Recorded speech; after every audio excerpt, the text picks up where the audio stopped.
Halo Sobat Perkebunan, selamat datang di Culture Booster PTPN 1 Regional 5. Kali ini kita akan membahas salah satu aktivitas yang paling penting untuk menunjang produktivitas dari tanaman, yaitu pemupukan. Pemupukan bukan tentang bagaimana pupuk tersebut diberikan ke tanaman, tapi juga bagaimana cara kita menjaga kualitas, cara penggunaannya, dan bagaimana standar-standar yang harus kita lakukan sebelum pupuk tersebut diberikan ke tanaman. Untuk menjelaskan lebih detail, kami sudah mengundang Bapak Rizal Dwi Handoko selaku Kepala Subbagian Proteksi, Pemupukan, dan Sarana Produksi PTPN 1 Regional ini.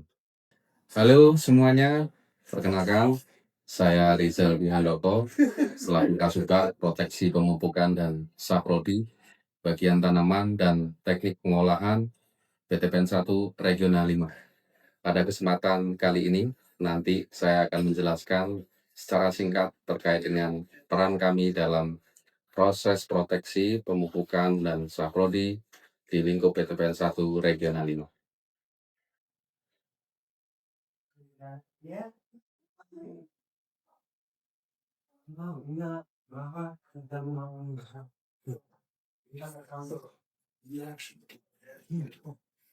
Kegiatan pemeliharaan, proteksi, pemupukan, dan penyiapan sarana produksi merupakan aspek penting di dalam menunjang kegiatan operasional untuk mewujudkan operasional excellence, tentunya dalam hal ini untuk mendukung tercapainya kinerja perusahaan yang unggul dan tercapainya RKAB. Di bagian proteksi, pemupukan, dan sarana produksi, salah satu pekerjaan penting kami adalah bagaimana memastikan keseluruhan administrasi di dalam proses penyiapan proteksi, pemupukan, dan sarana produksi dapat terselenggara secara tepat waktu, tepat kebutuhan, dan tertib administratif.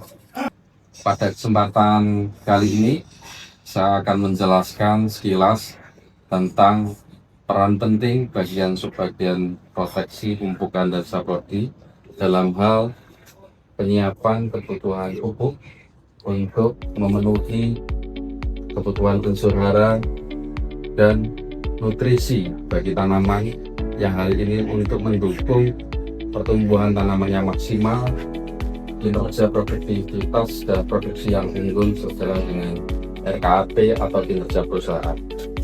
Tentunya untuk mendukung pencapaian tersebut, pemupukan harus dilakukan secara tepat, yaitu tepat dosis, tepat waktu, tepat jenis, tepat aplikasi atau cara, tepat tempat, dan tepat pengawasan. Sehingga di dalam proses pengawasan yang tepat tersebut dapat mendukung operational excellence dan terwujudnya kinerja perusahaan sesuai dengan target perusahaan. Belum pupuk digunakan di kebun, tentunya dari proses pengiriman atas vendor hasil pengadaan barang dan jasa, kita pastikan terlebih dahulu baik dari sisi kuantitas maupun kualitasnya. Bagaimana caranya? Salah satunya adalah bagaimana kita memastikan pupuk itu secara visual, baik itu dengan cara melihat butiran pupuk itu apakah sesuai dengan standar, apakah warnanya sudah sesuai dengan standar, dan apakah karung sebagai pengemas pupuk itu sendiri tidak mengalami kebocoran.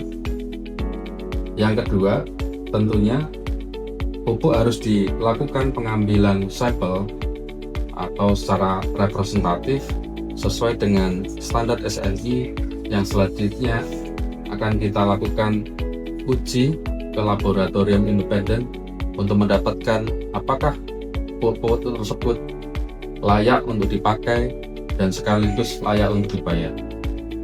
Bagaimana langkah dalam proses pengambilan sampel pupuk?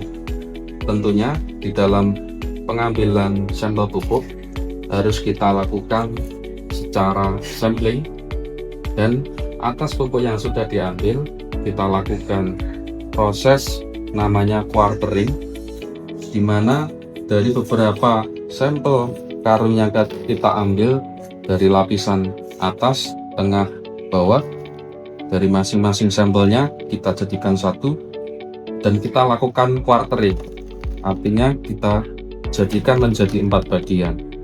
Dari 4 bagian ini kita akan ambil dari bagian yang berseberangan, yang nantinya bagian ini akan kita jadikan sampel yang akan dikirimkan ke laboratorium independen yang kita tunjuk. Tentunya sampel yang sudah kita pilah itu harus kita berikan pengemasan yang baik supaya tidak mengalami kebocoran pada saat pengiriman, dan diberikan label sesuai dengan standar dan ketentuan. Jadi, sobat perkebunan, pemupukan bukan hanya soal rutinitas, tetapi juga proses yang harus diawali dengan penjagaan kualitas. Hal ini dilakukan untuk menjaga kesehatan dan juga meningkatkan produktivitas dari hasil kebun PT PEN 1 Regional 5. Sampai jumpa di Culture Booster selanjutnya.